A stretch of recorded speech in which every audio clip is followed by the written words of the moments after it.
you weren't allowed to talk about crushes outside of group therapy. And a lot of times you'd like bring it to group therapy. Nothing like admitting you have a crush in front of 15 of your peers. Like, it's not like admitting you have a crush on someone right after someone talks about their struggles with heroin. For sure. Like, oh, I'm so sorry you went through that. James, I really like you. Oh, you would say it like to them in the group? Yes, I had it. Oh that was literally me. gosh. James was his name. I was not. That's the real name. I had someone hold me accountable in the group. They got it in front of me and they're like, I feel like you're holding something back. I like got across from him and I had to be like, James, I like you. And he had to be like, I am flattered, but I don't feel that way about you. But you had to get rejected in front of everybody? Yes, it was horrible. Oh, no wonder you were a virgin till 30. I know. But first, a word from our sponsors. Welcome to the Man-Whore Podcast.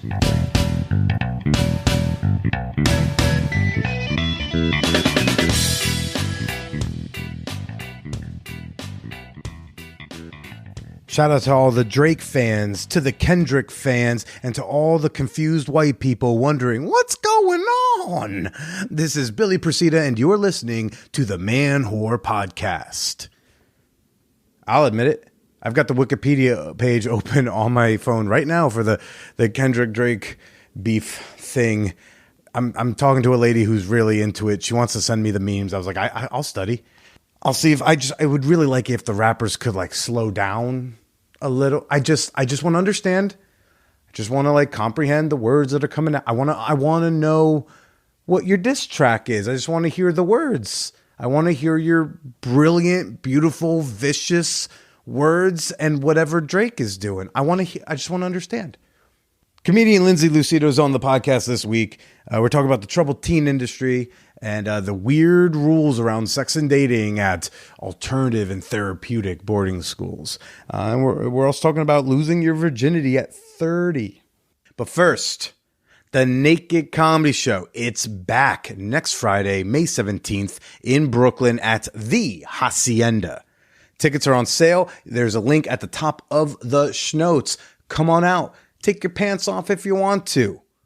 Enjoy a night of comedy. Use promo code 6inches for $5 off your tickets. Why not? Save some money. The fuck do I care?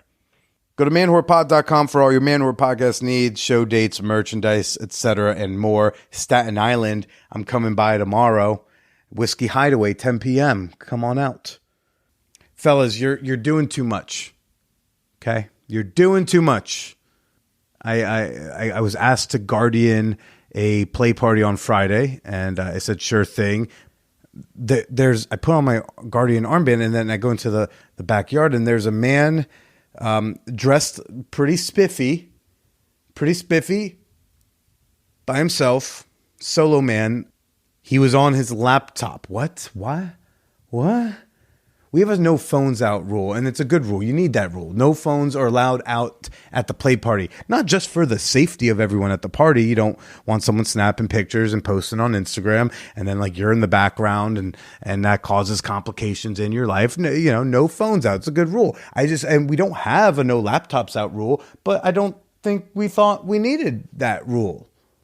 And yet this man is on his laptop, and I go, and he's not doing anything illicit. He's not watching porn. He's not trying to record people. He was even willing to cover up the camera on his laptop. He's working on some kind of essay, and I'm trying to see. And he's also seeming a little odd, like he's smiling too wide.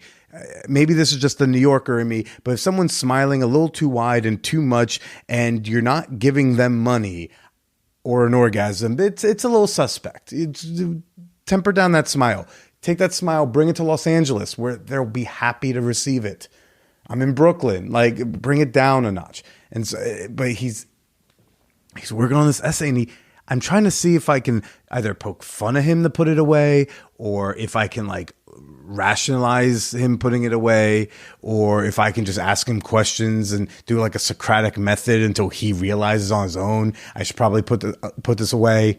He's like, well, my partner, she says she's not going to make out with me again until I finish this essay. I think he has to write for some application. And I was like, okay, is she here at the party? And he's like, no. So I was like, so you could do this after the party? He's like, no, because I want to go see her after the party. But then I'm like, well, what are you going to do here at the party? He's like, do the essay. But then why are you at the party? Like, why go to the party if you're just going to write an essay on your laptop? I say, well, why not just stay home and do the essay and then go make out with your girl? And then he says, well, FOMO. But it's like, that's fear of missing out. And you are missing out on the party by being on your laptop in the backyard instead of like engaging with people you could fuck here.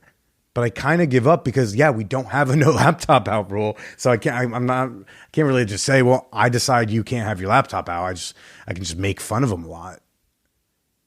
And I've never had more complaints. I've never had more like quote unquote reports. People come up to me as a guardian seeing the wristband going, oh, hey, what's up with the laptop? And then I have to keep like explaining it to them. And after like the fourth-ish party of people come up to me to ask about it, I go to the organizer and they say, let's tell him he's got 15 minutes and the laptop goes away. But why was this necessary? I feel like this was a consent violation against the vibe. Last order of business is the fan whore appreciation moment. Yes, this is part of the podcast where I like to give a shout out to members of the fan whore community on Patreon. I want to say thank you to Jory B, both for your patronage and your private enthusiasm. I hope you are enjoying this fabulous slutty journey that you are on. And thanks for supporting the pod in the process. And you too can become a member and enjoy bonus content, extra episodes, private writings, members-only community spaces on Discord and Telegram. Membership begins at just $3 a month.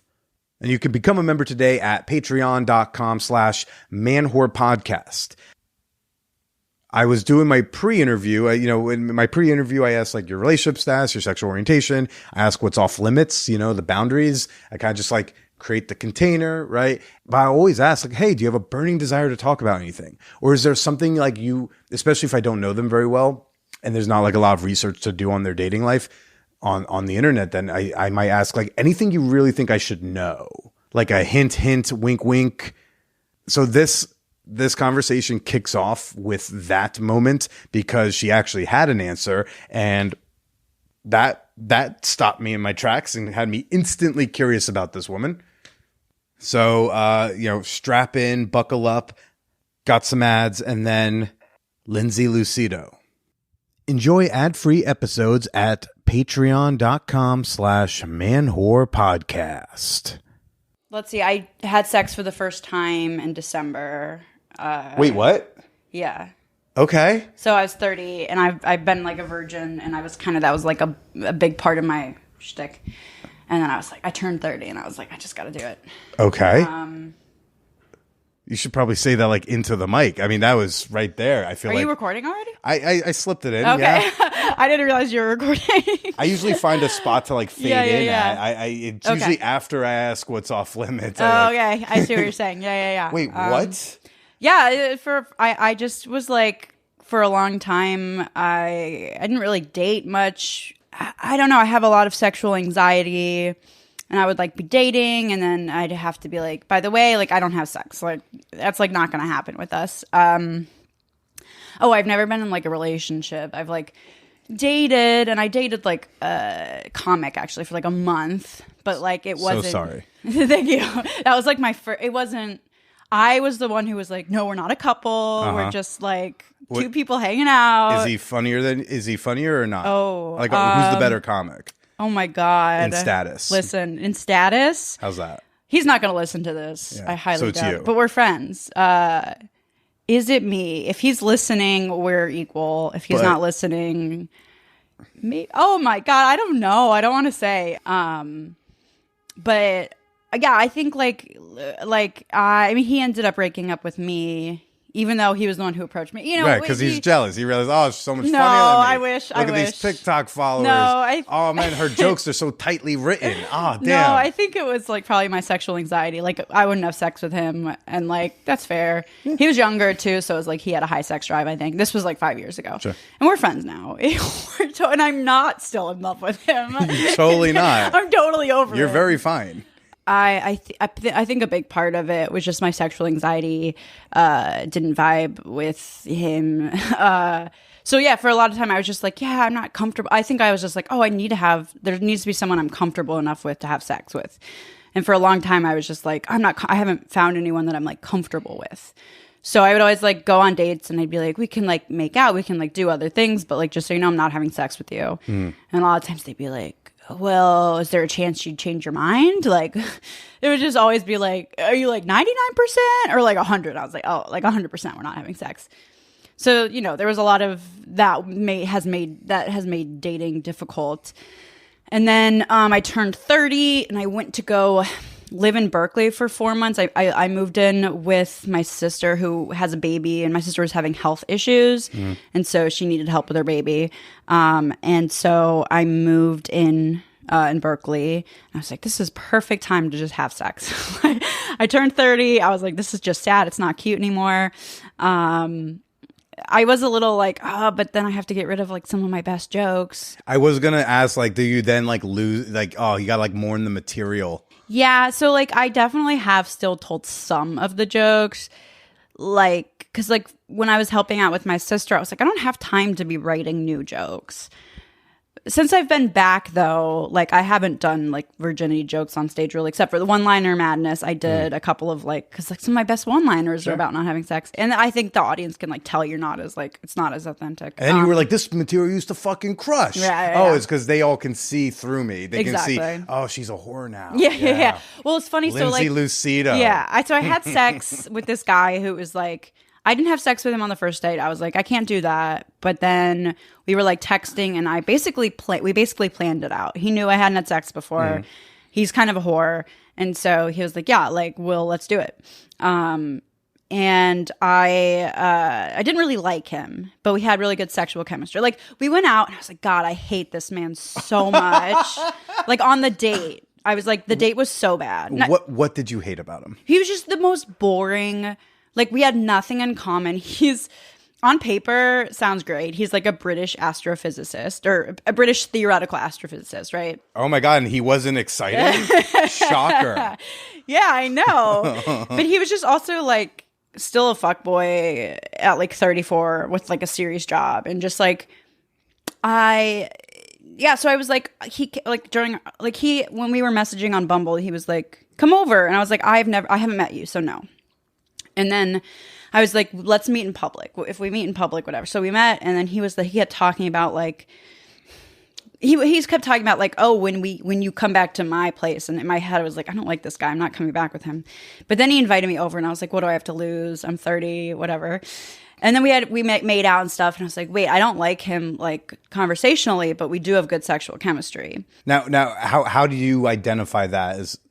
Just like we started making out, and it was just like, I don't know, it was very rhythmic. Okay. And then it was funny because like a week later I came back to New York. I'm from Chicago. I came back to New York for like a week, went on a date with this guy, and had the opposite thing where it was like we had great rapport in person. Like I loved talking to him, but then like sexually it felt very awkward. So yeah, it was like the opposite. I was like, we would never like work as a couple, but like I could have sex with him. He would lose my virginity to him, whatever. So I did that, and it was like fine. You know, it was like I got it over with. And then it was funny when I came back to New York, I literally went on a date with this guy like 5 days after I'd lost my virginity. And I had said like, oh, we're not having sex. Like, and I told him, I was like, I very recently like lost my virginity. And he's like, you know, the way you're talking about it makes it seem like it was very recent. And I was like, He's like, what was it, like last week? And I was like, I don't know. 3 weeks ago? It was literally 5 days ago. My God. So I wouldn't have sex with him because I was like, I don't know. There's something about not having sex for 30 years. And then suddenly having two, like, you know, I don't want to have like two different guys within like a week. So I went back, and then I went back to Berkeley, had sex with this guy one more time because I was like, that way it's not like increasing my body count because of like messed up, you know, kind of, well, I don't know what the word societal is. Standards. Yeah. Of like the like, you know, whatever. Despite the TikToks, like body counts don't matter. But what do you mean? Like it was just fine. It wasn't fireworks. Did it hurt? At first. Okay. But it didn't hurt for long. Yeah. It was like it was fine. He fell asleep afterwards, so it was a classic like, you know, first time experience. But then he did just also like the movies. But then he did cook afterwards. But it was like a bad British meal. You know, so and then the other thing was like he kept he was like talking about other sexual experiences he had like afterwards. He was like, oh, I was having sex with this girl and it was really good. And then afterwards I found out she was a virgin. And I was like, what? And I was like, wow, thanks for bringing this up at my first time. He was just maybe like, he also needs the autism test. He Maybe probably. we all he should is an get astrophysicist. He is an astrophysicist. Yeah, he just was like kind of a fuckboy. And then after the second time, he texted me afterwards. And then I responded to his text, and then he didn't respond to my response. I was like, how was your night or whatever? And then he didn't respond. And then a month and a half later, he texted me just, hey. And I didn't respond because I was like, you're giving me nothing. Yeah. And then like at 3:45 in the morning, he texted me again, Lindsay. I didn't respond. And then he texted me again like 2 weeks later, like, hey. And I just like was like, I can't. You are a man-child who has no. I was like, I can't do this. So we are not talking. I mean, he also is in Berkeley, and now I'm in New York. So. Yeah. But also, like, how are you going to ghost me for a month and a half and then expect me to just like come running back to you? I think a lot of men are like, you're going to get attached to me. Yeah. I'm not attached to him in any way. So it's like it worked. I'm glad he was willing to have sex with me. Oh my gosh. No, I'm kidding. I think, I was like, I think you can raise the bar a little more. Yeah. But I was glad that he didn't care that like I hadn't had sex before. But now, yeah, I guess, I don't know. Not much has changed though. I think still when I go on dates, I'm still like, I don't want to have sex with this person. I've had it. I got it out of the way. That was kind of what I was aiming to do. Yep. Now I don't know when I'll have it again. We'll see. Wait, any surprises? You're like, oh, huh. This, I don't know if this like is, about like sex at large. Well, it was funny because it was like, I was like, oh, it's going to hurt a lot. And it did at first. But then there were several times, I think maybe he was insulted when I said this. I like thought it fell out, but it hadn't. And I feel like he was like, maybe like, ouch, you know. Is it in? Yeah, all I was the like, way. oh no. I was like, it fell out. And he's like, nope, it's in. And I was like, oh, sorry.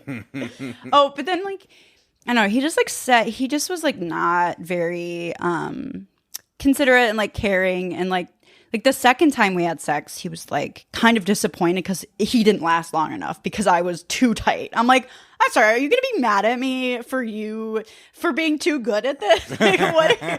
He's like, no, I'm not like mad. It's just like more fun when it lasts longer. And I'm like, well, that sounds like a you thing. 100%. Do some breathing exercises. Like, yeah, just and he had said something like, oh, it was funny too, like while we were texting before we met up the second time, he's like, oh, since we last like hung out, like have you had any sex? And he like wanted me to like have had sex and like he wanted me to like tell him about sexual experiences I had, and I had stuff, but like not sex. But it was funny because like he like wanted to hear about me sexually, but then the second I told him, he like I texted him late at night once and I was like, oh, are you free? And he's like, what are you doing? I was like, oh, I'm out. And he's like, oh, were you just on a date? And I was like, yeah. And he's like, don't text me after a date. And I was like, dude, you're the person who wants me to have been having sex and like suddenly you're gonna get all. I was like, don't be jealous. He's like, I'm not jealous. I'm like, well then what is this? Yeah, I don't know. Like it was fine. I'm glad it's done. I had like a friend of mine offer to. I've had a couple of friends be like, if you just want a friend to have sex with, like, I'll have sex with you. And I like turned them all down because I was like, listen, we're too good of friends. Like, I don't want to ruin the friendship. They're like, it's not going to ruin it. I'm like, it'll affect it, if not ruin it. Yeah, it's better if it's like someone I don't care about, you know. But like, they also didn't like. It doesn't sound like it felt that great. It sounds like a very neutral experience too. Yeah. It was neutral. But I'm glad that I've had it so that I no longer have to like disclose to dates that like I haven't had sex before. Are you like at all nervous that now that you don't have that truth to like quote unquote not that you have to justify, but almost like as a defense mechanism, if you say I'm a virgin, like some guys will listen to that and go, ooh. So are you nervous when they go like, well, why can't we have sex? And if you don't say I'm a virgin, they'll be like, yeah, but then that means we can fuck. Right. I mean, I'll probably still be like, I really haven't had sex that much. Like I'll probably still say that at least. Because I am a little worried that the next time I have, like with the next person, like it's not going to be good because I'm not super experienced with it, you know. Although apparently, according to this guy, second time a lot better than the first time. So I think, I mean, like I'm sleeping with someone who's like on the less experienced side, not that, but like, yeah. It's enthusiasm is like 90% of the game. Yeah. It's like everything else is just like can be tweaked with a little instruction. But like, you know, like someone was like, how do you give a good blowjob? We're like, want to give a blowjob. Yeah. I think confidence is also a big part of it, but if I'm not confident, I might not be confident because I haven't had as much experience, you know. Are you, the dates you've had since then, like, are you entering the date with like a different swagger or confidence? Like, do you feel different when you go on dates now? No, not really. I haven't been on like when I was in Berkeley, I was going on a ton of dates, I think, because it was like, oh, I'm here temporarily. It kind of like lowered the stakes. And it was more just like, oh, this is for fun or whatever. But like now that I'm back, I think it's like, oh, anything could turn into something. It's like everything has potential. So it like puts more pressure on it. So I've only been on a few dates since. None of them have like been great. Like I went on this one date with this guy, and then there've been a couple of like guys who I rejected who like just didn't take it well. I'm trying to date more women. I'm talking to one on Tinder. I have asked women out, but they have all rejected me. So it's not like I'm like not trying to date women. It is, they just have rejected me. I went on a date with like one woman once. I've made out with women. I've like had big crushes on women, but it's like my dating experience is pretty much all men. But not by choice. Right. And I think when people are like, well, you've never dated women, you're not really bi. And it's like, no, like I have tried. I'm trying like, so hard. I'm trying so hard. Women don't want to date me. Queer chicks gatekeeping, be like, you haven't hooked up with women. Like, you hook up with me. Yeah. Let's do like, it right now. Literally, please. Yeah. Like I had a girl, there was like a comic back in Chicago who I was really into, but she kept rejecting me. She's like, you don't have enough experience. But it's like, how am I going to get experience if no one is willing to give me experience? This is just like getting an agent in comedy. No. You can't get an agent unless you got stuff going on. You can't get stuff going on unless you have an agent. True. Yeah. I actually have a joke about that where I'm like, you know, I have a joke where it's like, how are you going to get experience if nobody's going to hire you if you don't have an experience, but how are you going to get experience if nobody's hiring you? Like just putting feelers out for any sexual internships, you know, like, yeah. But it's not, did you ever think in the last, we'll call it 12-ish years, did you ever think that you might be like asexual? Was that ever a thought that came across your mind? Everyone in my life told me I was maybe asexual. And I was like, no, I'm really not. Because you're like, I'm feeling sexual feelings. Yes. Yeah. I'm like, I am.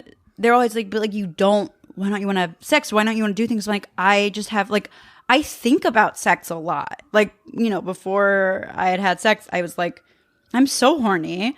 Like these people I'm going on dates with, it's like I do in theory want to have sex with them like eventually. I just like can't right now. I love sexting because it's like I could be as sexual as deep down I wanted to be without the like without the anxiety, without like the anxiety stopping me from doing it. So it was like my fantasy. Like, and I would be sexting with there's like one story in particular of this guy who I'd be like, come over now and I'll like do this, this, and this. And he's like, you're making promises I know you're not going to keep. He's like, I know you won't do that.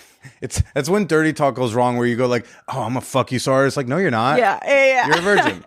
And you already told me we're not fucking. I've accepted it, but stop dangling it in front of my face. Like I remember I had someone who like I was in college and she was clearly older than me. But she kept calling me daddy. And I'm like, I can't like even we're not close enough where I can pretend I'm daddy. I can be a dominant son, but like I can't even pretend. The first guy that I ever like kissed or like did anything with sexually is so funny because like I didn't really know like how to talk. Like I still hate dirty talk. Like I can't do it. But at one point I was like, I don't want to repeat this, but I was like, take me. And he was like, wait, really? And I was like, wait, what do you mean? And he's like, that means like, you know, what, like, you want to have sex? I'm like, oh, no, sorry. I just meant like, I don't know. I was trying to be sexy. And he's like, no, I saw it in the movies. Yeah. It worked for Julia Roberts. My bad. I can't do the like dirty talk. It makes me so uncomfortable. But you like the sexting. Yes. Yeah. And I got to imagine, wait, do you do improv? No. So I gotta imagine that's like improvisers probably fucking love dirty talk because it's an improv. Yeah. It's an improvisation in the moment. Sexting, we get to like write. Yes, we can draft. We can edit. And I don't have to say it out loud. yeah. It's awkward. It's so uncomfortable to say it out loud. You don't have to figure out the tone of voice of like, oh, how am I going to pronounce cock? You know, it's like you could just write it out and let them put it in their head. Yeah. No, I love. Yeah, sexting is, and it's funny because like the guy that I was dating years ago was like more sexually experienced than me, but like hadn't sexted before really. Mm-hmm. So I was like, I felt like I was like teaching him that part of it. Yeah. Sexting is great. But you've always like felt like a sexual being. Yeah. And everyone, just because you weren't having sex, they were like trying to like prescribe asexuality to you. Yeah. Everyone was like, are you sure you're not asexual? I'm like, yes, I am like so sure. I'm just really fucking neurotic. Yeah, I think I had like been looking into getting a sex therapist for a while, like trying to figure it out. And then when I had sex, everyone's like, so like what changed where you were suddenly like able to have sex? And I was like, honestly, just like turning 30. There was like something about it in my head where I was like, yeah, like it's time, you know? And I think part of it is like childhood stuff of my dad being like, sex before, like when we were really little, it was like sex before marriage is gross.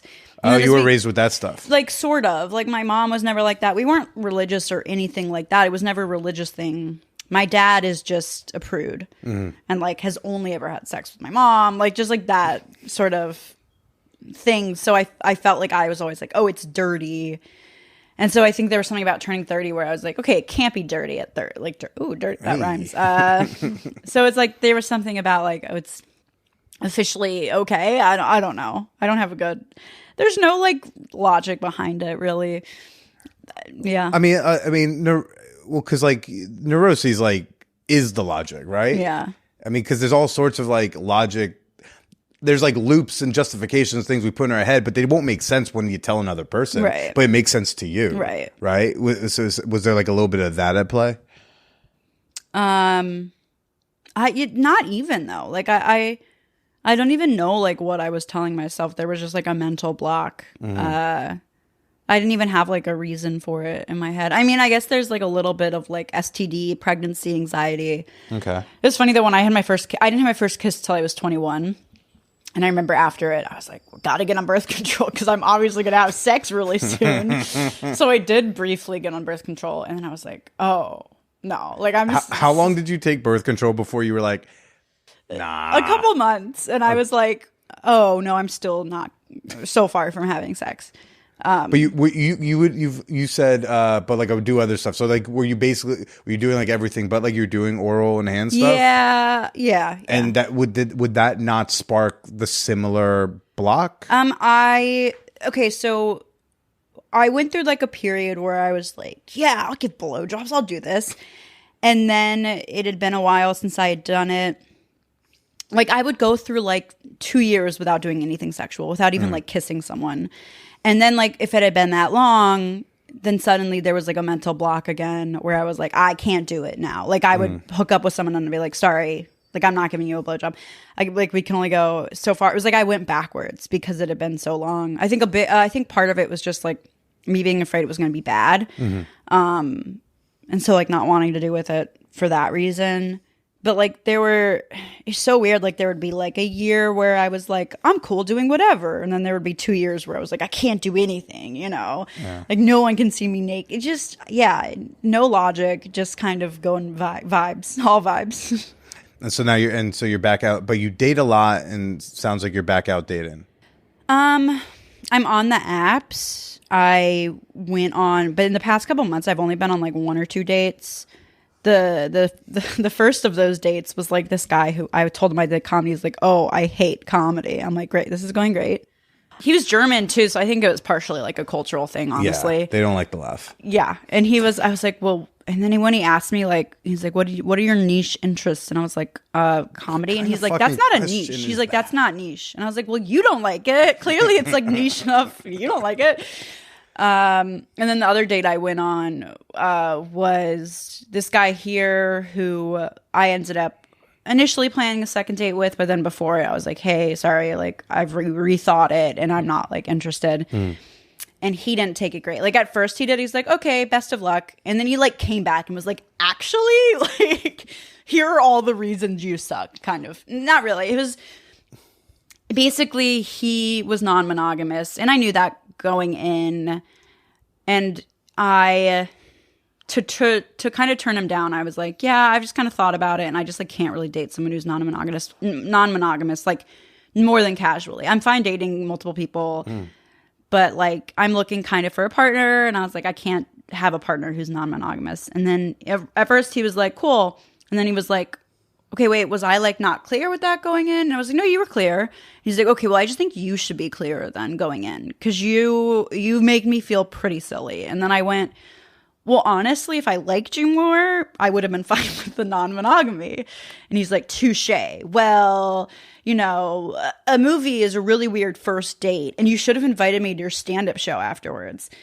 And I was like, the movie was your idea, first of all. Second of all, no. You don't bring a first date to a comedy show. Terrible. That's an absolute no. Please explain to the listeners why coming to one's comedy show is not a good idea early on. It's like the same reason, like, if people find out I do stand-up, I haven't met them yet, they're like, send me a clip. It's like, first of all, I am not attractive in my comedy. Like, I'm very much, like, no one, like, goes and sees me and they're like, oh, let's date now. They're like, oh, this, like, especially because I do a lot about sexual stuff, you know? It's like, I don't want people to know I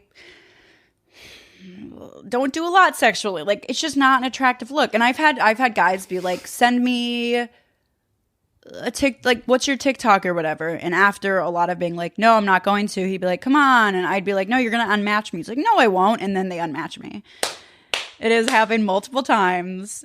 And sometimes it happens. Hashtag believe women, okay? Like, believe me, you will unmatch me. You're just going to be like, oh, this nervous virgin. I got to. Exactly. It's like, oh, you want to hear about my neuroses? Like, you're not going to want to go on a second date with me. And so I don't let, like, I try not to tell people my last name because then they're going to look me up and find all my digital footprint, which is like not a good look. I'm not attractive online. And it's like, that's maybe once we've dated for a while, you can see me do stand up. Also, stand-up is like, oftentimes we are not highlighting our best qualities. Oh, yeah. Depending on like the type of stand-up you do, you're probably like sharing really vulnerable shit. Totally. Which oddly, like we might feel more comfortable telling 100 strangers something terrible about our past. And we might want to wait like 5 dates to tell someone one-on-one. Well, yeah, like I'm not like on a first date, I don't want someone to like know about the blowjob I gave this one time or like all my OC. Like I don't want them to know everything about me that doesn't put me in a good light, or you know. It's just that's why sometimes like I get some DMs from people who want to take me out or whatever. And because they found you from the stand-up. Yeah. So almost always that's like, no, you have no information on your profile. You're probably a creep. But at least they know what they're getting into, sort of. Yeah. Although then it's like, well, why are you into me if like, whatever. I did go on a date with one person who slid into my DMs only because we had like mutual friends. It wasn't like a good date. I wasn't into him. But I did give it a try. He was a quote-unquote fan.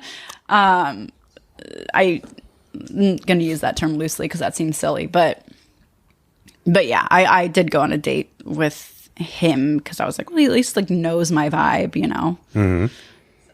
What's your type, do you think? Ooh. I don't know if I have a not type. I know I'm like super not into like jocks, like gym bros, hate that. Love a good, kind of skinny, awkward, endearingly awkward, not awkward.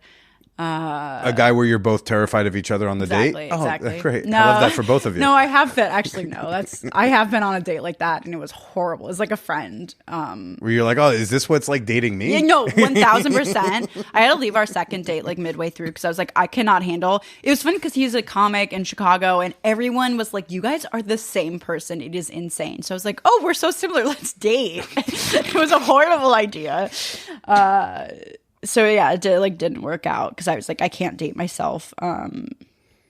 Yeah, like we had like sat down at like this restaurant and he's like, I don't like the vibe. We got to go somewhere else. I was like, oh my God, is this what I'm like? And then the next place, you're like, I don't like the vibe. He's thinking the same thing. So that did not work out. I don't even know what my type is, but like definitely, I've been on like a date with a gym bro. I hate the guys who are like, yeah, what do I do after work? Go to the gym. Like that's what you do. It's your niche interest. Yeah. What a fucking question. That's a very German question. Yeah, truly. Ugh. And then I was like, what are yours? And he's like, plane crashes. I was like, what? Okay. Excuse you. And he was here's my top 5 favorite plane crashes of history. He did. And let me tell you why. He probably was autistic because we passed a sign later. Anyone who's interest who can name their 5 favorite plane crashes is 100% autistic. Well, we passed a sign and he goes, that's so weird. They're using 3 different fonts. This font is like, and he like listed the fonts. So I was like, oh, he's autistic. But also I was like, wait, that's endearing. I like that. Like, I like a little bit of autism. I might be a little bit, we don't know. I had a former best friend of mine. She gave me an online test. It was like 30 questions. And then it was, and she said, yeah, it says you're autistic. And I was like, well, we all knew this. But then there was a weird pause. And then she said, I opened a second browser or second window and I answered the questions for you as your best friend. And my answers made you more autistic. Yeah. Well, yeah, I've like wanted to get, so I've had like some therapists think I was autistic in adolescence and I've had just like strangers think I was autistic. Mm-hmm. I don't know. I think it's a lot different with women because we're very good at like masking and like, I can like I don't know. I might not be. I definitely have something. Well, y'all are definitely statistically y'all are like underdiagnosed for things like ADD and whatnot. Yeah. I have a lot of issues taking things literally. But then I've had therapists be like, well, that could be OCD. Like one of my favorite examples that I give is like my first job out of college, I was like working at a preschool and I thought I was sick. It was like late at night one night and I was like, I think I'm going to have to call out, from work tomorrow. And I like looked at the policy on like calling out and it was like, call as soon as you know you're sick. And it was like 1 a.m. And I was like, well, this is as soon as I know. So I have to call now. And so I called and like woke up my boss. Ugh. And then like after that, I was like, oh, they meant like probably not literally like as soon as you know. They mean like in the morning. Yeah. And then I ended up like not being sick and I like brought her donuts because I felt really bad. But it's just like little things like that. Like, and again, it could be OCD. Like I had a lot of, I like threw tantrums, a lot of like noise and texture sensitivity. Mm-hmm. And like I would go when I was like in high school, I was like mentally unstable, but, well, I mean, that was the initial connection that like of why I ever approached you in the first place, like whatever time ago was she talked about wilderness programs. Yeah. I've never heard anyone make it funny. Yeah, I know. I appreciate that. Yeah. It's taken a while to make it funny. Because like it's funny if you talk to other people who know that world to make the rest of to make a normal audience like to make it relatable for them or to get them enough information to understand the thing that's funny about taking a piss in the woods. Right. Like it has gotten easier now that like Paris Hilton has sort of made it a little bit more mainstream where like people have heard of it. Because for a while it was like I had to tell everyone what it was first before I could like go into jokes. Because like, but even then sometimes it's like more interesting than funny for sure. And like depending on the crowd, sometimes they're just like, what? Like that's, so dates too, I imagine, right? Yeah, I love talking about it. Likewise. Yeah. It's very fun for me. Sometimes people are like, oh, I don't want you to like say anything if you're not comfortable. I'm like, no, I love talking about myself. Like, that's what it's so fun. I am my favorite topic of conversation. When that guy was like, what's your niche interest later? I was like, oh, this is a perfect way. Yeah, no, I didn't want to say it like that. So I was like wilderness and therapeutic boarding schools because like that was my way of talking about myself without admitting that I love talking about myself. It blows people's minds on dates Oh, when I yeah. try to describe Hyde to people. Yeah. And then like because mine was like on the tamer end of the TTI Yeah, spectrum. so was mine. Yours was so like wait, where'd you go? So I went to two different. So I went to. So I knew you did the wilderness, but I didn't know yeah. you also did the therapeutic Yeah, boarding school. yeah. That was my more crazier experience. How long did you do? So the wilderness program I was at. How much time did you do? 7 weeks was the wilderness, and then I think 15 months was the boarding school. 4 years. Nice. Yeah, I think we talked about that. Yeah. Mine was like August, September, October, November, December, 16 months, I guess. Like a year and a summer. Yeah, a year Something like in the that. fall. Yeah, it ended up being junior and senior year, and it ended up like working out to where I graduated high school at the same time that I graduated the program. It was funny because we had this other kid who graduated high school and turned 18 but didn't graduate the program, so he didn't have graduation because it was like, well, you didn't graduate the program. It's at the same place, right? Yeah, Yeah, so- we had that too, where it's like you had different levels of graduation. Was yours like people were there for different amounts of times? Yeah, because like it really was a boarding school. Okay. It was a high Okay. school, but we would get kids, the profile of a kid. Now it's different now, I'm told. Now it's like they only are accepting kids who want to be there and do Okay. better. But we used to take so we would get kids from wilderness programs, Right. from rehabs. I remember there was a kid who came there from juvie. You're supposed to just go there like it's high school, but we didn't have a lot of like graduating classes were usually under 50 kids. Yeah, I graduated with one other person. I mean, because it was like we had like 4 graduations a year, though, because it was like you graduate the program. Some kids would graduate, then go on to junior year somewhere else. Because like mine was more therapeutic than it was school. You know, it was like we didn't have much class. Like class would get canceled for like therapeutic reasons for like everybody or something. Well, we had like so I'd say we did like 3 days a week. I think we had classes, and it wasn't full days. It was like half days. And then the rest of the days it was like labor and like therapy. Labor. Yeah. We had labor was punishment, but yeah, we had We that had too. both. So everyone did labor, and then you did additional labor. Was it called labor? No, it's called work crew? Work crews, yeah. We called it 2-4, but yeah. Yeah, so we did have one kid get in so much trouble that he was taken out of class entirely and then like just working 7 days a week. Which is like insane to me. We've had certain days. I remember like multiple days throughout my 4 years where like there'd be an emergency school meeting. Everyone had to go to the theater, and the head of school would just be like, the culture on campus is off. Everyone go get changed, and then like all 200 kids, we would just have like a school-wide workout. We'd cancel classes, and everyone just like did a workout for a couple hours, and then we had the seminar, and then we'd have peanut butter and jelly. Like the whole school was in trouble type of thing. It was wild. Like academics were not the most important thing. We like when I came in, I was like kind of academically advanced, and like I was ready to take like calculus or something. Did y'all just hear the way she called herself smart? No. Academically No. advanced. Let me clarify. I was not smart. I mean, I'm okay, but I was like advanced in You terms can be of smart. It's ahead. okay. I was like ahead of like above my grade level in math. Just because like I went to a school that like taught us stuff young. I don't actually consider myself okay. Whatever. But and like no teachers were like trained to teach calculus, so I like couldn't take math for a year because we like had to get a teacher who learned calculus. And then it was like our calculus class was just he would show us like MIT lectures. He would just like show us videos.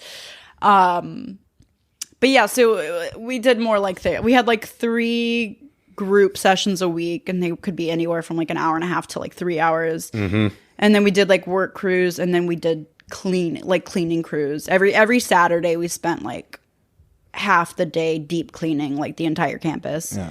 And you're hearing everybody's deepest traumas in these groups, right? Like when you first get there, they have these things called disclosures. I don't know if what you guys did, but like you had to first like write a list. It was basically your deepest, darkest secrets, anything bad you had ever done or like had been done to you. And it was like they would call you out on it if they were like they didn't think you were being honest. And that I have a joke about this actually, about how girls you had to like list everything you had done sexually. And what? Yeah. What? and part of me was like, well, yeah. And so like these girls would come in. And you were like, I can ace this one. Well, that's what happened. It was that these girls would come in and they'd be like, No, like I actually haven't had sex yet. And my joke is the staff would be like, come on with those boobs. No. That's not what they would say. But they would be like, you're lying. You're not being honest. Whatever. And I know I had a lot of friends who made up. They like made something up and they'd be like, okay, I had sex just to like get the staff to like lay off of them. Yeah. And I have a joke about it where I'm like, that's like so fucked up because I came in and said I had never kissed anyone and they just believed me. You know? I was like, what? Like no follow-up questions? Come on. No, come on. Everyone else told me that you didn't believe them. Yeah. I don't remember. Oh yeah, so you would like heard everyone's deepest darkest secrets, and then when your parents came on their first visit, you had to tell them your disclosures, which meant everything sexual you had done, and then you had like a mentor sit with you to like make sure you were being honest. Yeah, so like I would hear, I don't want to like air out people's secrets. No, of course but not. But like I heard some crazy shit, about what people had done, things that had happened to them, and a lot of people were like sexually assaulted, and the rhetoric was kind of like, okay, and what were you doing that brought that on, like how were you dressed, basically? TTI. Yeah, yeah, a lot of that. And also like now. Was yours like, was there a thing where like you're all like maybe in a group, I don't know, however many are in like a group of a thing, and like the therapist or the whoever is trying to help, or are you all supposed to like help each other and try to relate and say, oh, I've been like I felt that way when this is it was like a mixture of both. So staff also had to do their disclosure. Like, yeah. That was what they would be like, I know who struggles with something over here. Yeah. I think it was more like staff to student. I mean, students, maybe not with disclosures, but like we definitely had groups where it was like student to student would like relate or whatever. But there was a lot of like staff, a lot of like yelling at the floor. Like the students would like yell at the floor. The floor is your mom, and like or whatever. A lot of weird things. We had a lot of things that like weren't allowed outside of group, but like you could do in group. So like outside of group, like we couldn't, swear or yell, like a lot of that stuff. But then it was like in group therapy, like anything goes sort of thing. Out. People get a lot of fucks out that they're holding on to. Oh yeah, they're just like fuck. Then I don't know like what you guys had in terms of like this, and we had like these things called bans, which were like it was so you could be banned from doing things like I had a friend who was banned from like smiling. On an individual basis. Yeah, but then there are a lot of people bans, so it was like you wouldn't be allowed to talk to someone or whatever, or like look at them, smile at them, all that stuff. But then in group therapy you could. So it was group therapy was very much like the whatever, you couldn't have sex in group therapy. That was, you couldn't do anything sexual, but yeah, kind of anything would go. Again, mine was definitely more school than therapy. Also, there were no registered. There's no therapists at Hyde, technically, right? So it's that's why they never called them marketed as therapeutic boarding school. And again, I want to emphasize Hyde was far more school than a program, but there was a program within the school, and also we had the parent. Our thing was this family education. So when families come up, like. It wasn't you can write a check and send your kid off. Like when we during family weekends, like it's the families of everyone in your discovery group. So you're also hearing we did that as well. So you're hearing like a father's trauma from from the 50s, and then I'm supposed to be like me, kid who got bullied a lot. I'm supposed to like offer him something, and I'm just like. I'm sorry that happened to you. I don't know. I'm 15. What do I have to offer here? I remember when like parents would come in and we'd do like group, like family group therapy. And I remember this one thing where we had to do like tableaus where it was like you get up with your family and like your mom like freezes and like just like weird stuff. Yeah, I don't remember what I was. So, there is something to remember. It's like at the end of the day, like this is a campus full of post-pubescent teenagers kind of cohabitating. So we had something called ethics, and that was basically the rules you couldn't do. And if you broke those, you go on work crew, right? So tobacco ethic, stealing ethic, gambling, porn, sex ethic. You basically couldn't do anything that was like, you couldn't do oral or fuck. Those were the rules. So could you like kiss and stuff? You could kiss. Oh, wow. You could. Surprises me. Yeah, there were like relationships. Oh, wow. Because remember, it was effectively Right. It was, like I say, mine was like, is on the tamest end of the Right. TTI spectrum. So like, yeah, you could kiss, you could have this, you could do hand stuff. I knew that was What? allowed. Technically, I mean, it's not like they wrote down you can do hand stuff, but they would just say sex ethic meant no oral sex, no That's crazy to me. penetration, no. But yeah, no I guess fucking. if it's not, You like, couldn't have condoms. You weren't allowed to have condoms. That was you can controversial. have sex, but it has to be unsafe. I mean, well, that was, I remember like the nurse, she would, every year the nurse would kind of be trying to push them to change that. Now, I want to say I've had conversations with the head of school even recently about the way the sexual attitudes at Hyde, and they have changed. Like, for example, sex ethic isn't something that's like a punished. Mm-hmm. The way, like, if you smoke cigarettes, it used to be like if you smoke cigarettes and you gave a blowjob, you were raking leaves next to each other. Like, so it's not treated like that anymore. And I don't think condoms are banned the way they are. But like the nurse would say, like, look, it's like harm reduction, right? Yeah. Look, they might have sex. If they're going to break the rule, can we at least make sure they're protected and we're not having like accidental pregnancies out of it, right? So, but if you got caught with if you had condoms in your dorm room, like you were in trouble for that. It was called spirit of the law. So we had like, they were called agreements. They were like, it's not rules because you agree to them. It's like, well, if I don't agree to them, you punish me, but like whatever. Right. We had like sex, drugs, and violence. Those were like the three.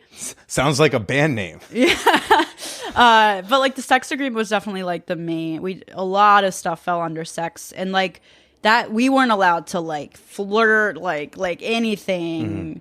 Mm-hmm. There were a lot of rules about like girls sitting at the same table as boys. It was like you had to have another girl with you, which is funny. Boys didn't have the same rules. Of course not. Yeah, we like if you were in a room, if it was like 5 boys and you were the only girl, like you had to get another girl to go with you. Like you couldn't be alone. Right, you should never gangbang alone. Exactly.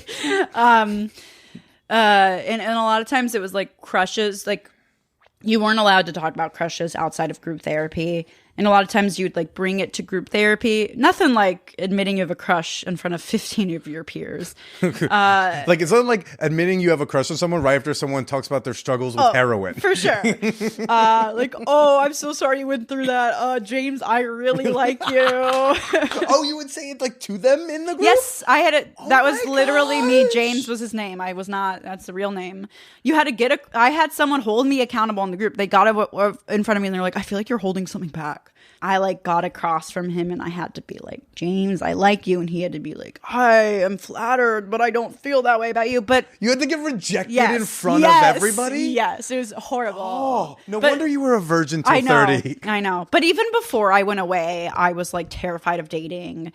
And like I had this guy ask me, like I was terrified of it. Yeah. So, but yeah, it didn't help. And a lot of people when they would like, it was called like coming out with your attraction.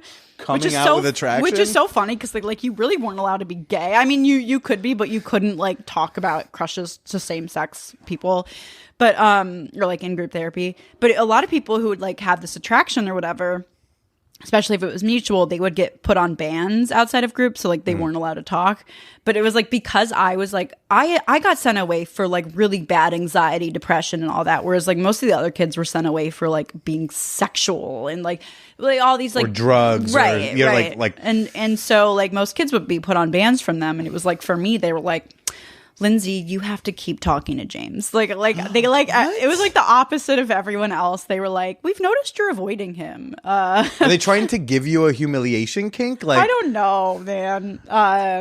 It was tough, and I like had a big like even post graduation. There were years where I was like I wouldn't stop thinking about James, and I was just like I was just like look him up, and I was like in love with him. But yeah, I mean, that definitely didn't help my like sexuality at all. Like, and we had a lot of, so we had a couple kids who like later came out as trans, but later like post graduation, and we had a lot of weird. So I'm thinking of like one person in particular who is now male, but in high school they basically said that he wasn't feminine enough. And so he was put on like a femininity assignment where like, so like all the girls had to wear their hair up and like all this, but like he had to wear his hair down, which is like being naked there, by the way. Like I would have nightmares where my hair was down in public. It's like crazy. And like wear skirts, like he wasn't allowed to wear pants and like stuff like that. which is just like very like conversion-y type things. Even without the trans factor, that's horrifying. Yeah. It was interesting because I had a friend who was like, she was put on a dress down program, which meant she cared too much about her looks. The names of these things. So they femininity assignment. It was femininity assignment was not the right word. It was a dress up program. There's a dress up program and like a dress down program. And my friend was put on a dress down program because she like cared too much about her looks, which meant they like thinned out her closet and gave her like very plain looking stuff. And then she went the other way and they were like, no, you don't care enough about your looks now. So they put her on a dress up program. Yeah, it's just like stuff like that. Oh my God. But yeah, like you couldn't like come out with like a same sex attraction. Like you were allowed to be gay, you know, it wasn't like they said you couldn't be gay, but it was kind of like a don't ask, don't tell type of policy. And where was this? Montana. So my wilderness program was in Utah. A lot of Mormons. A lot of them were in Utah and Arizona and stuff. Looser like labor laws, I think, honestly. Child labor laws and stuff like that. And like school oversight and stuff like that. Okay. Whoa. So like would there be secret relationships on campus? Yeah. We had like kids get caught like sending notes, like flirty notes, and like I think we had some kids like who had fingered it or something, you know, like that. And then post graduation, I got this message from a guy who I had like the biggest crush on him. Like he was so hot, and I got him he was clearly drunk or something, and he's like, Lindsay, I always had a crush on you, and blah blah blah, and I would have sex with.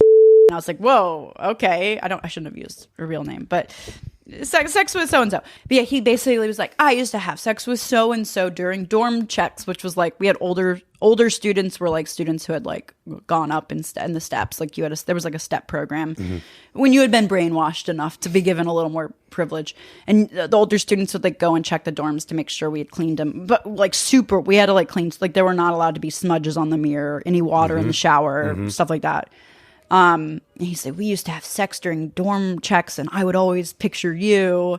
So like we did have like for sure like secret stuff in my head. It always like, I was like, oh no, no one ever got away with things. It felt like it always came out eventually. And the most truth of the time always comes out was one of the phrases. Oh really? Yeah. And honestly, most of the time it did, which was why I was like surprised, because we did have another people who had sex, and that was when the kid got taken out of class and put on like work assignment, like full time. I'm still blown away by the dress up program. Oh, yeah. Was this a religious institution? No, but there were a few Mormons. I don't remember exactly what they're like. I don't know what, because it's like there's a dress code, so it's not like we could be. Like we had to, I think it was maybe they weren't wearing enough skirt. Like you had to wear a skirt on Saturdays, I believe. Yeah, we had like a formal day. Yeah, and I don't remember like what constituted someone needing a dress up program. I don't really it doesn't make sense to me. Of course, the men probably like it was. Simply, it was almost as simple as like, well, you just need to like wear a tie or something. Yeah, right? and like I know they did have like haircut rules. Like guys did have to have. Like, we had this one guy who had a hard on for telling men that they needed to cut the hair. Yeah, and by senior year, none of the faculty really cared. Like we got my senior year, we got like a new headmaster. We got a headmistress. She's still at the head of schools now. And she didn't really care about the hair, but like fucking Dan Murphy, fucking buzz cut wrestling coach Dan Murphy loved. I gotta imagine he had a nice little like 3-inch hard on anytime he got a chance to tell a boy, I gotta take you to my Vietnam War friend barber in Putnam, cause it's too long. Cause now the kids can have whatever hair, like express themselves. Oh, and the black kids like couldn't throw out. Like if they picked out their hair too much, then they'd be like, well, now you gotta cut it. It was guys had like a strict like on a razor, it was something like a 3 to a 7 type of like I don't know how razors work or whatever, but there was like a distant like they couldn't have shaved, they couldn't have fully shaved. It had to be like a setting of 2 or 3, whatever, to like a 6. I don't know the numbers. Yeah. I think it's like the bigger the number, the less it's taken off. And I don't know what so like for y'all, I don't know if it's men are supposed to be like this and women like this. For us, it was. Well, you're expressing an attitude. There's definitely that. When it was both. Wear this. Women had to have long hair, but they had to have it like tied up. Like you couldn't have any hair out of a ponytail. And that was a big thing for me. I was kind of a narc, which like we were all encouraged to be narcs. Like it was, you know. We had brother's keeper. Okay, what's that? It was what you're describing. And I was like the person who was always like, you have hair coming out of your hair tie, fix it. It's like, I was a bitch. I like cringe when I like think about that period of my life. I was a herb. Yeah. I've never heard anyone, by the way, say herb outside I don't of there, even know but, what like, that is. Like, they called me a herb so much that they like almost like gaslit me like it was a common insult. Yeah. And I was like, look, I've been bullied in a lot of different places. I haven't heard this one before. what is that? Like a narc, basically? Yeah, like a loser, a herb, a narc, a goody two. I mean, I was like a well-behaved. Yeah, same. Fairly good. You know, I was like a little shit. And I was argumentative, and I didn't like some rules, but like I was generally a rule follower. Well, that's why this place like wasn't good for me because I was already like a rule follower to a fault. Like that was part of the reason I was like honestly sent away. There were like instances where my rule following got me in trouble, like in high school kind of thing, with like peers. You know what I mean? And so it was kind of like this program just like made it worse and like encouraged it and made you were already socially anxious, it sounds like. Yeah. And I was like such a rule follower. Eventually I got put like my therapist. So you had said, I forgot, I wanted to say, you had said you didn't have therapists like in whatever. No. We had individual therapists. We had 3 therapists who were certified, but they didn't lead group. They just did individual therapy. Other than that, the people leading group, no one was certified. It was all a bunch of math teachers, you know, and like staff who were like, I have another joke. I didn't really tell it on stage, but where it's like, you know, you'd have someone be like, oh, you want to kill yourself? Well, maybe like write a list of why, you know, that's probably going to help. I'm a math teacher. I know what I'm talking about. You know, people who like don't really understand how that worked. But my individual therapist, I think at one point did say, you need to stop holding people accountable. So that was like the phrasing. It was like holding people accountable. And he was like, you do it too much and it's like not coming from a good place. So stop. And I did. I like stopped because I was like, well, officially I've had someone tell me to stop, so I will. But then and then you had these things called out of agreement lists where it was like every so often either it came out that like you had done something bad or just randomly they would have you write out of agreement lists. And it was like everything you had done that was out of agreement and everything you had witnessed that was out of agreement. And my list was so long because I was such an anxious person. I was like, so-and-so had a little bit of hair. Oh, so-and-so was singing an out of agreement song. Like we weren't allowed to like sing like songs about like, there was like an approved list of songs you could sing basically. And so my list was super extensive. And then one of the like program staff was like, put me on work assignment because of my list. And I was like, what are you doing? I was like told not to hold people accountable. He's like, no, you're going on work assignment. And then I remember I said something that he hated. I was like, let me call my parents. And he's like, no. And I was like, even in prison, they're given one phone call. And he's like, are you comparing me to a prison guard? And I was like, maybe. Yeah, because we had like very strict, like cut off from like communication from our parents. Yeah. Like you had like one 15-minute phone call every couple of weeks. And it was like monitored by staff. And like your letters were like monitored and censored and like... Yeah, I'm very anti my program. I think there were staff that had good intentions. And I've had staff reach out to me. And there's actually a teacher who I think she's going to be in New York and she wants to hang out. And I'm like, are you going to let her see your stand-up? She's like seen my videos and stuff. But yeah, I would love to see her. I was really close to her. She, I think, reached out to me and was like, because I've like posted about my experience at the program, and she's like, you know, like I didn't realize it at the time, like, you know, there were things where I was like, this seems weird, but I think a lot of staff also where it was like there aren't a lot of jobs there, you know, and I think a lot of staff have really good intentions of like, oh, these are troubled teens and I want to help them, and they really thought what they were doing was therapy. And I think like the owners were bad people. I will say that. And like a lot of some of the staff as well. The owners of the school got shut down with 2 days notice to every staff member, every family, because they, quote unquote, went bankrupt. They were also embezzling money and just like going on like these lavish vacations. It's just, yeah, owners were bad people. Very cult leader kind of vibes. Like the man, the owner, had like a picture of himself in like the lobby. It was like him as a kid, but like he went to a program.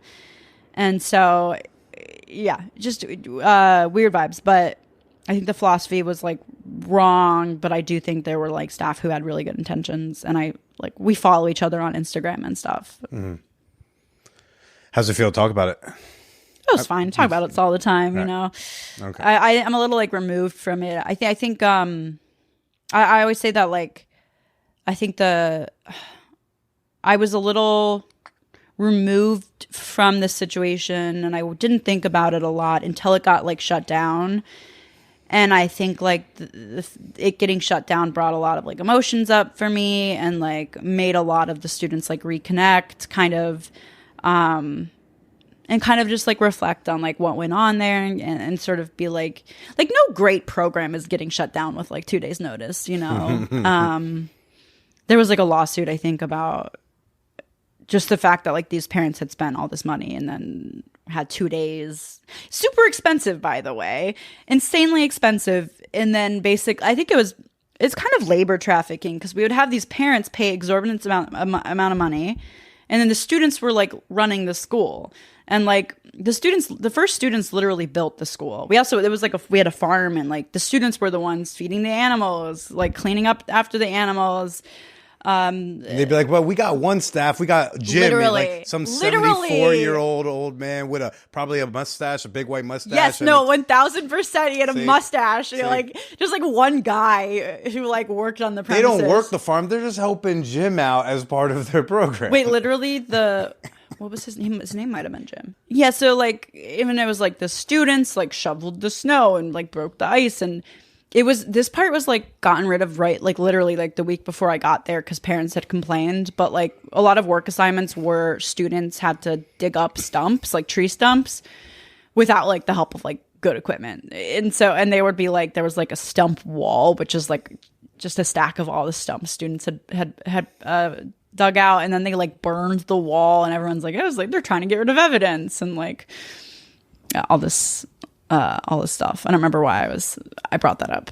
But I mean, it is wild. It's and this was what you did from like, I guess your final year of high school, right? It sounds so like junior and senior year. Junior year is the wilderness in the program, Yeah. and so and then you had to just go off into college, and then you got to go like interact with other kids, where it's like, you know.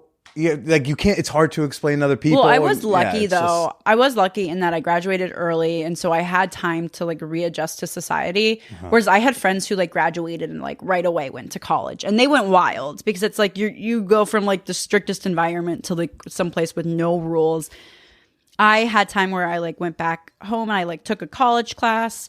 I had to like readjust to society, and like I had to learn that like you don't meet a stranger and tell them all your trauma, you know. I'm still working on that. You know what I've done is I've just tried to like turn it into a dating skill where women find this endearing, and maybe it's because men won't talk about their feelings at all, that when I'm able to just share all the stuff, they're just like, oh my God, he's so in touch with his emotions. Yeah, I kind of got trained for 4 years to do this. Or I can, or it's become an asset. I can hold space for their trauma. Right. And they're like, I just shared blank happened to me and he's not freaking out. I'm like, yeah, Lee, I've heard the worst versions of what you just shared. There was like a murder and a suicide and like abuse, this one kid. Right. But then like you like share like, and I struggle with anxiety, and we're like somehow supposed to help each other. Right. But like, yeah. So like when I'm on dates, like if someone wants to share deep stuff, I go like, and I can handle hearing it. Cause like you can't scare me away. I've heard it all. Yeah. Yeah. We had like one kid try to like kill his mom and like just like stuff like that. You know? I mean, so then does that carry over into dates where like you're kind of oversharing?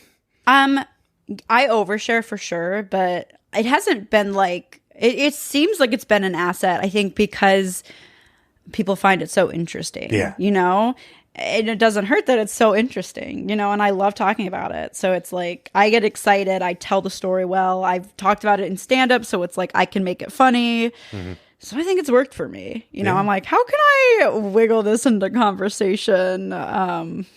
Subtly. And right now, TTI, all the rage. Yeah. It's definitely trending. It is trending. You know, it's our time, Lindsay. It is.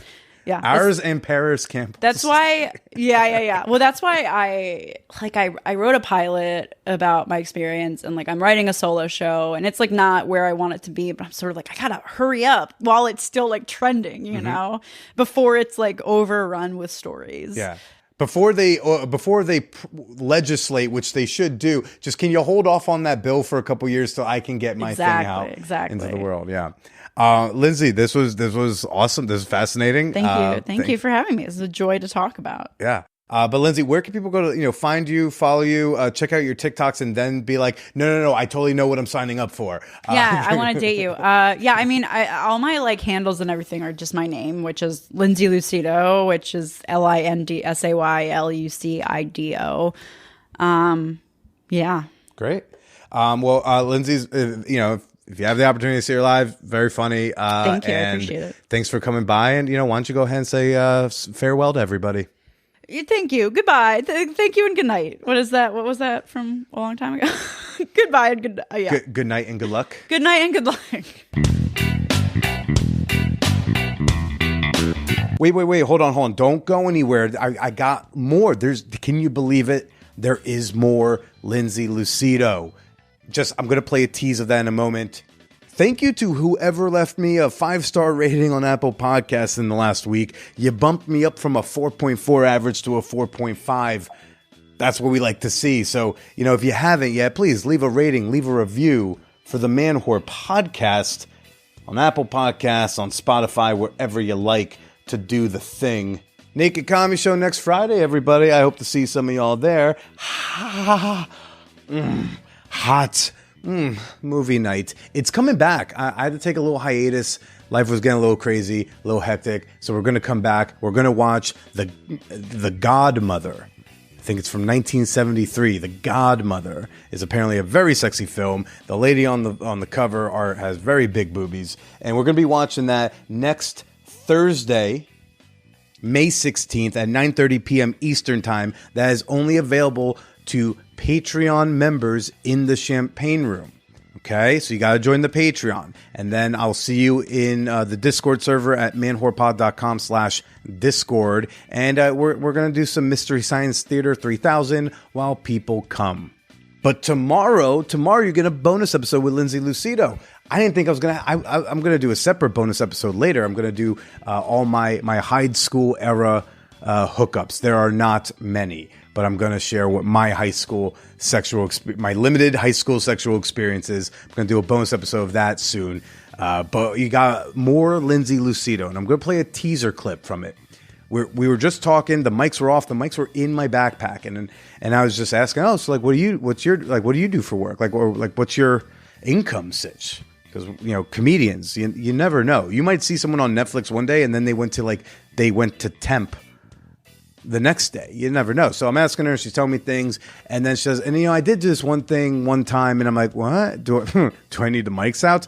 And she's like, actually, yeah. And I take the mics out, and we just jumped into it. So that bonus episode, that's coming out tomorrow for all of my $5 and up members on Patreon.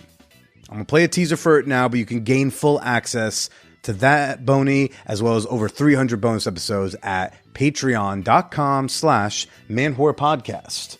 Thanks for listening, everybody. I don't know. I forgot to ask her how she feels about 69. So, I hope you all go do some 69 this week. Okay? Stay slutty.